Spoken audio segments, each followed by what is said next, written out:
आज के बाबा जी महाराज के प्रसंग में जानेंगे किस प्रकार बाबा जी महाराज ने अपने अनन्य भक्त डॉक्टर रामदास की पुस्तक को छपने से रोका। जय गुरुदेव, जय हो बाबा नीम करोली महाराज, जय उत्तराखंड, जय श्री कैंची धाम और सभी को प्यार भरा जय श्री राम। आशा करते हैं आप सभी अपने परिवारजनों के साथ में स्वस्थ होंगे। इसी कामना के साथ बढ़ते हैं बाबा जी महाराज के एक और रोचक और चमत्कारिक प्रसंग की ओर, जहां पर बाबा जी महाराज ने एक ऐसी पुस्तक जो कि बाबा जी महाराज के अनन्य भक्त श्री रामदास द्वारा प्रकाशित करने जा रही थी, जिसमें कुछ त्रुटियां थी। उस त्रुटियों के बारे में बात करेंगे हमारे इस पूरे चमत्कारिक प्रसंग में। बने रहिएगा हमारे साथ, जिसको बाबा जी महाराज ने हिंदुस्तान भारत से बैठे हुए अमेरिका में छपने से रोक लिया। तो बने रहिएगा हमारे साथ, बढ़ते हैं आज के इस चमत्कारिक प्रसंग की ओर।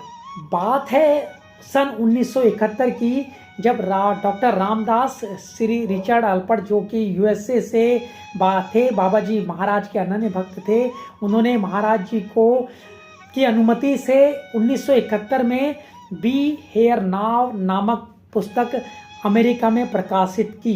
उन्होंने पुस्तक प्रकाशित की, परंतु उससे पहले क्या होता है हम बात करेंगे।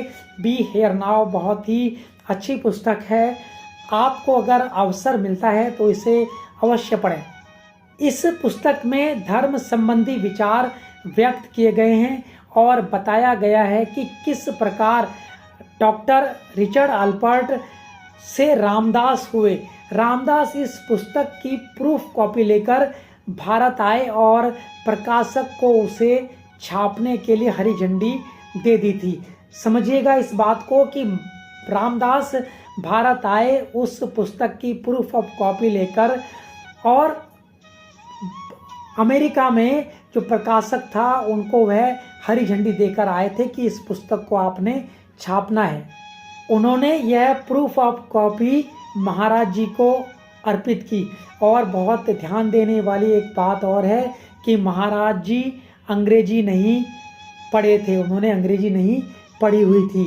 कई माह बाद बीतने के बाद में एक दिन महाराज जी ने रामदास से बात करते हुए उस पुस्तक में छपे 2 मध्यांशों की तरफ रामदास का ध्यान आकृष्ट किया, जिसमें झूठे तथ्य छप दिए हुए थे।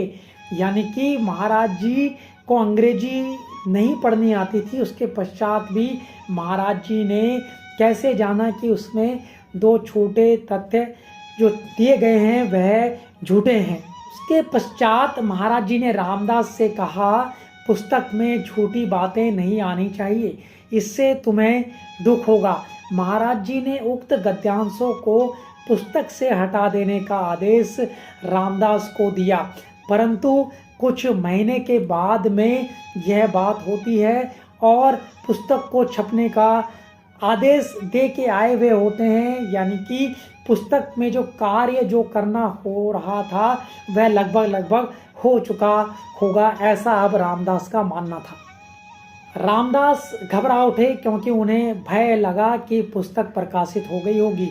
उन्होंने तुरंत किसी तरह से प्रकाशक स्टीव डर्की से संपर्क स्थापित किया तो ज्ञात हुआ कि 30,000 प्रतियां छपने जा रही हैं। अब इस बात को सुन रामदास ने बाबा जी महाराज को इस वस्तु स्थिति से अवगत करते हुए कहा कि अब अगले संस्करण में ही संशोधन संभव हो पाएगा। 30,000 प्रतियां नष्ट करने से लगभग $10,000 की क्षति है। अगर गणना की जाए तो उस समय $10,000 की कीमत लगभग 3 लाख रुपए। 1971 में 3 लाख रुपए का बहुत महत्व हुआ करता था। तब बाबा जी महाराज ने रिचर्ड अल्पर्ट को कहा, धन और सत्य का कोई संबंध नहीं है। जानते हुए झूठे को प्रकाशित करने से तुम्हें दुख होगा, तुम्हें अभी उसे सुधारना चाहिए। रामदास ने फिर तुरंत स्टीव डर्की को तार भेजा और 1 सप्ताह बाद उनका जो उत्तर आया उसमें एक बहुत ही आश्चर्यजनक घटना का उल्लेख होता है। वह बताते हैं कि बाबा जी महाराज का छायाचित्र जो पूर्ण पृष्ठ में प्रकाशित होना था, यानी कि जो पहले प्रथम पृष्ठ में प्रकाशित होना था, वह क्या होता है, वह कहीं पर खो जाता है, वह कहीं खो गया था, इसलिए पुस्तक का प्रकाशन नहीं हो सका।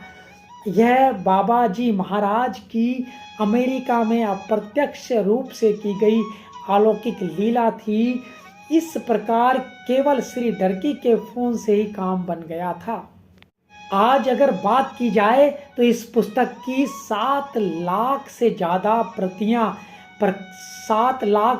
प्रतियां छप चुकी हैं, और अगर आपको अवसर मिलता है तो इस पुस्तक को अवश्य मंगाएं और इस पुस्तक को पढ़ने का प्रयास अवश्य करें।